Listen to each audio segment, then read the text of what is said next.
What's good, YouTube? It's your host Axel Rose, the Shogun with a slogan, and you are now watching MVP Magazine. Now, let's get straight to the point. Sony have gone straight for the jugular of Microsoft by stating that subscription services lower a game's quality. Sony has recently gone on record to say, even though subscription services definitely offer great value from the consumer, the fact that developers see lower financial returns from such endeavors definitely goes into hurting the quality of said titles. No, sir, I don't like it. And whilst the future definitely does look brighter for Microsoft's exclusives, since the inception of GamePass, we definitely have seen a decrease in quality from the Xbox brand. Games with high production values and quality like Rise, Quantum Break, Sunset Overdrive, and the impressive reboot of Killer Instinct have been replaced with games like this. Now, subscription services definitely offer a ton of value for us gamers, but as far as compensating the people who make these games, not so much.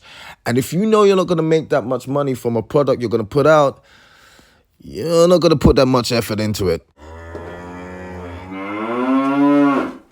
Now, as I've said before, subscription services can offer a ton of value for gamers, but when it comes to pushing the art form of gaming forward, you can't really be doing that on a budget.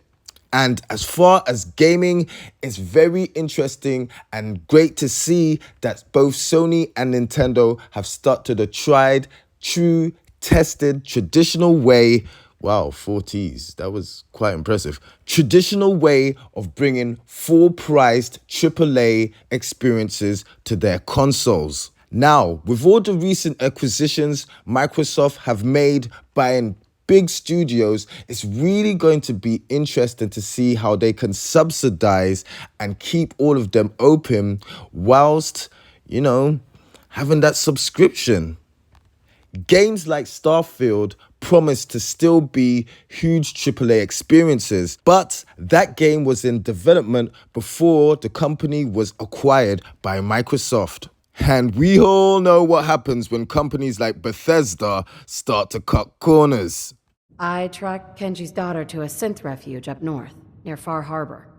She's back home, safe and sound. That's great. We don't often get to bring people good news. It's a nice change of pace.